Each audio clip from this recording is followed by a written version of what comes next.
Bonjour à vous, je m'appelle Jérémy Menet, je suis diététicien nutritionniste, nutrithérapeute et expert en nutrition santé et en éducation alimentaire. Je suis aussi le créateur du Nutriscope. Le Nutriscope, c'est un outil digital que j'ai mis en place pour vous aider à comprendre facilement comment manger équilibré sans que vous ayez à vous priver de votre aliment préféré ni à compter les calories. Aujourd'hui, vidéo un peu particulière, vidéo de transition je dirais.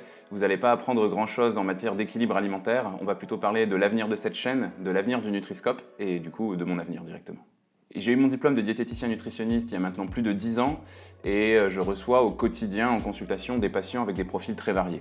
Je dirais que la moitié d'entre eux vient me voir pour une perte de poids, que ce soit une perte de poids due à une obésité assez importante, donc une urgence on va dire pour la santé, ou une perte de poids qui va être liée plus à de l'esthétique, c'est-à-dire être vraiment bien dans son corps, avoir un reflet dans le miroir qui nous plaît bien, et les deux sont bien évidemment aussi importants.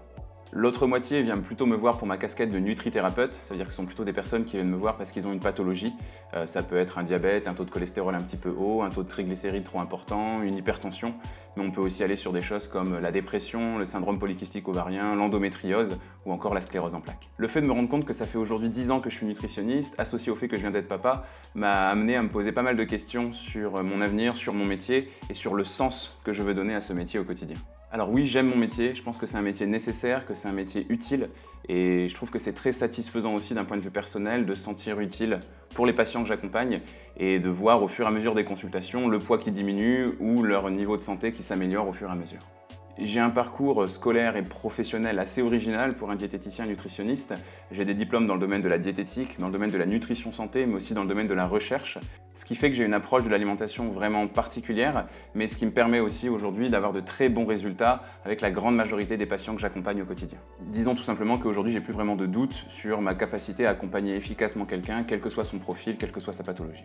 Le problème, c'est que je trouve que les choses ne vont pas assez vite. Prendre les patients un par un de cette manière ne me suffit plus, on va dire, et ça ne va pas suffire non plus à régler le problème de santé publique face auquel on se trouve aujourd'hui, c'est-à-dire l'explosion des pathologies comme l'obésité, les diabètes ou encore l'hypertension ou l'endométriose. Aujourd'hui, j'ai l'impression que ma mission et mon rôle de thérapeute doivent aller plus loin, que je dois toucher davantage de monde. Et ça, j'arrive pas à le faire avec les leviers que j'ai développés aujourd'hui. Ça veut dire les consultations, les ateliers, que ce soit en secteur associatif, professionnel ou scolaire, les programmes que je vends sur Internet ou encore les contenus que je propose sur les réseaux sociaux. Tout ça n'est plus suffisant, tout ça ne me permet pas de me sentir assez utile.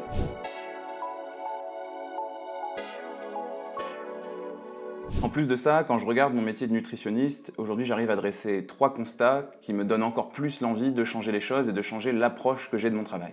Le premier constat que je fais au quotidien, c'est que je réalise que beaucoup de patients sont un petit peu perdus face à leur santé.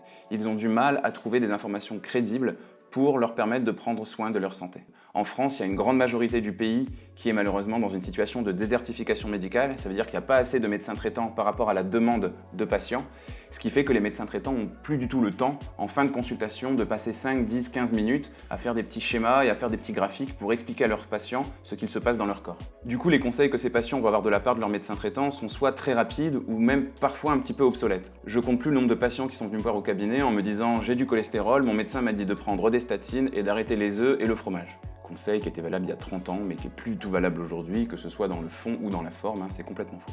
Et du coup, moi je trouve que c'est pas logique de demander à un patient de prendre un traitement à vie sans lui avoir avant expliqué à quoi sert ce traitement, bien sûr, mais aussi qu'est-ce qui se passe dans son corps. Pour reprendre l'exemple des statines et du cholestérol, c'est compliqué de dire à quelqu'un « prenez des statines tous les jours, toute votre vie », alors que cette personne ne sait même pas ce que c'est que du cholestérol.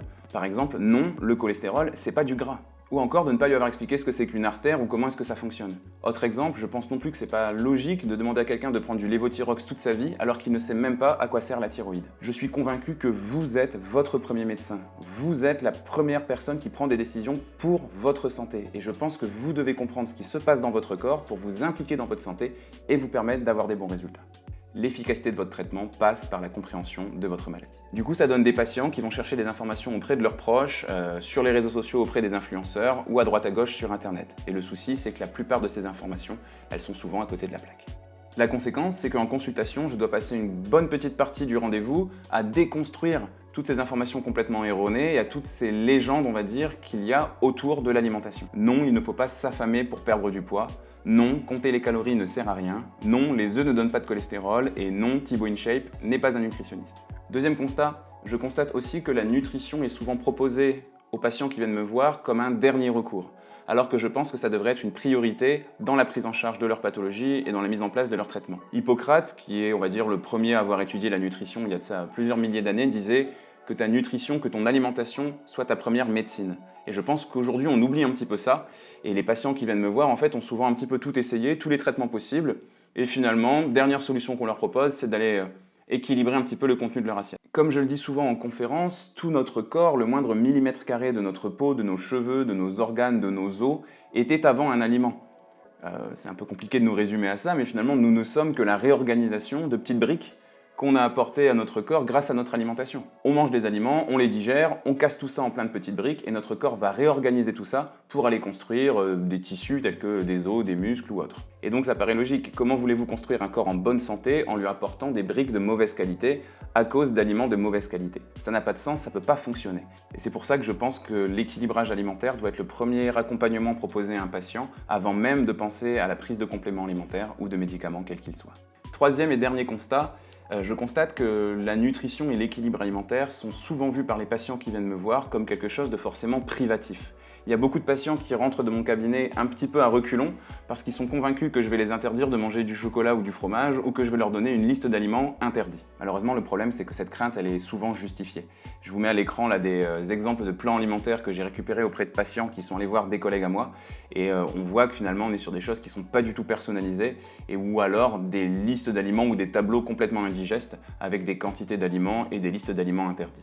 Alors déjà, je plains les diététiciens et diététiciennes qui fonctionnent comme ça et qui passent leur journée à commenter la même fiche imprimée à longueur de journée à tous les patients. Je trouve que leur travail doit être particulièrement monotone. Et en plus de ça, ça donne des conseils qui sont très compliqués à suivre parce que pas du tout personnalisés et qui forcément ne vont pas donner de résultats sur le long terme. Moi, je suis convaincu que manger, c'est censé être du plaisir, du partage et de la convivialité. Manger, ça ne doit pas être stresser devant son assiette, ça ne doit pas être compter les calories à longueur de journée, ça ne doit pas être se forcer à se priver de son aliment préféré.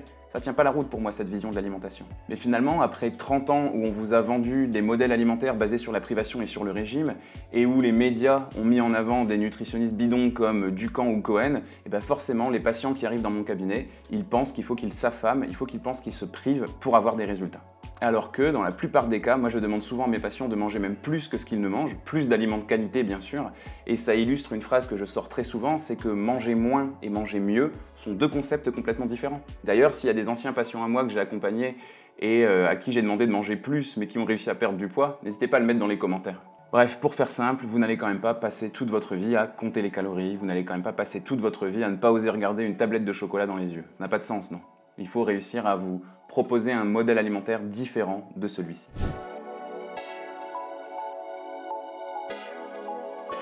Bref, le bilan de tout ça, c'est que j'ai pris une décision. La décision de voir les choses en plus grand et la décision de monter une entreprise spécialisée dans l'éducation alimentaire. Une entreprise qui va vous proposer une nouvelle vision de l'alimentation, qui n'est pas basée sur le régime ou sur la privation. Une vision de l'alimentation où on vous explique les choses plutôt que de vous demander de suivre un modèle alimentaire auquel vous ne comprenez rien. Une vision de l'alimentation qui fait de vous votre premier acteur vis-à-vis de votre santé et qui vous donne toutes les clés pour prendre votre santé en main grâce à des outils accessibles et ludiques. Cette ambition, elle s'articule autour de 3 objectifs. Premier objectif, créer une plateforme d'éducation alimentaire à destination des patients et des médecins. J'imagine que vous avez déjà vu C'est pas sorcier ou encore Il était une fois la vie. Eh bien, l'idée, c'est d'appliquer la même logique de vulgarisation scientifique pour rendre les notions les plus accessibles possibles et que vous compreniez facilement ce qu'il faut que vous mangiez pour réussir à prendre soin de votre santé. D'un côté, le médecin il gagne du temps et de l'efficacité dans le traitement qu'il vous propose et dans un second temps, vous améliorez plus facilement votre état de santé grâce à des solutions concrètes. Deuxième objectif, créer un outil innovant qui vous accompagne au quotidien et qui vous permet de rester motivé et de changer vos habitudes alimentaires pas à pas à votre rythme. Cet outil, c'est une application mobile. Je ne peux pas vous en dire trop pour l'instant, mais vous en saurez rapidement bien plus au sein des futures vidéos YouTube que je sortirai à ce sujet. Et enfin, un troisième objectif, faire du Nutriscope un média de référence dans le domaine de la nutrition. L'idée, c'est de réussir à vous proposer des contenus de qualité, que ce soit grâce à des articles de blog, des contenus sur Instagram, des vidéos sur TikTok, des vidéos sur YouTube, ou encore l'écriture, la rédaction et l'édition de différents livres pour vous apprendre à manger sainement. La nutrition est l'une des plus vieilles des sciences et il y a des faits avérés, des choses que l'on sait de manière certaine sur comment est-ce qu'il faut manger pour prendre soin de votre santé, pour perdre du poids, etc. Et je pense qu'il est temps qu'on vous fournisse enfin ces notions qui sont indiscutables. Alors bien sûr, hors de question de faire de vous des experts, le but c'est de vous donner des informations de qualité, mais toujours en les rendant les plus accessibles et facilement compréhensibles possibles. Voilà pour ces 3 piliers que je souhaite mettre en place. Alors bien sûr, je reste un petit peu flou dans les informations que je vous donne aujourd'hui, mais vous en saurez bien plus dans les jours et dans les semaines à venir. Pourquoi est-ce que je reste un petit peu flou? Tout simplement parce qu'il me reste encore des décisions à prendre. Il y a encore des choses pour lesquelles je suis pas parfaitement sûr de moi. Et aussi, il y a une petite logique de confidentialité dans tout ça. J'ai pas envie d'en dire trop vite et de voir quelqu'un me piquer mon idée tout de suite. Pour terminer, je vous dirais que j'ai besoin de vous, ou plutôt j'ai besoin de 5 minutes de votre temps. Afin d'être sûr de vous proposer des innovations qui vous correspondent et qui vous sont utiles, j'aimerais que vous répondiez à un petit questionnaire que j'ai mis en place. Ça vous prendra pas plus de 5 minutes, ça me rendra un grand service, et à la fin je ferai un petit tirage au sort pour faire gagner à certains d'entre vous des lots, pour vous remercier de m'avoir aidé dans la création de ces innovations. Le lien se trouve dans la description de la vidéo, donc je compte vraiment sur vous pour y répondre, et n'hésitez pas à partager ça autour de vous, à tous vos proches, à tous vos amis, envoyez des messages sur Messenger, relayez ça sur vos réseaux sociaux, ça me ferait vraiment bien avancer et ça me serait vraiment très utile. Pour l'heure, je vous invite à vous abonner à cette chaîne YouTube pour ne rien manquer des futures vidéos qui vont venir. Il y aura des vidéos sur l'évolution de ce projet, bien sûr, mais il y aura bien sûr surtout des vidéos d'éducation alimentaire comme j'ai pu le faire par le passé. N'hésitez pas aussi à mettre un like à cette vidéo si vous l'avez appréciée. Moi, je vous donne rendez-vous sur tous mes réseaux sociaux et je vous dis à très bientôt. Salut!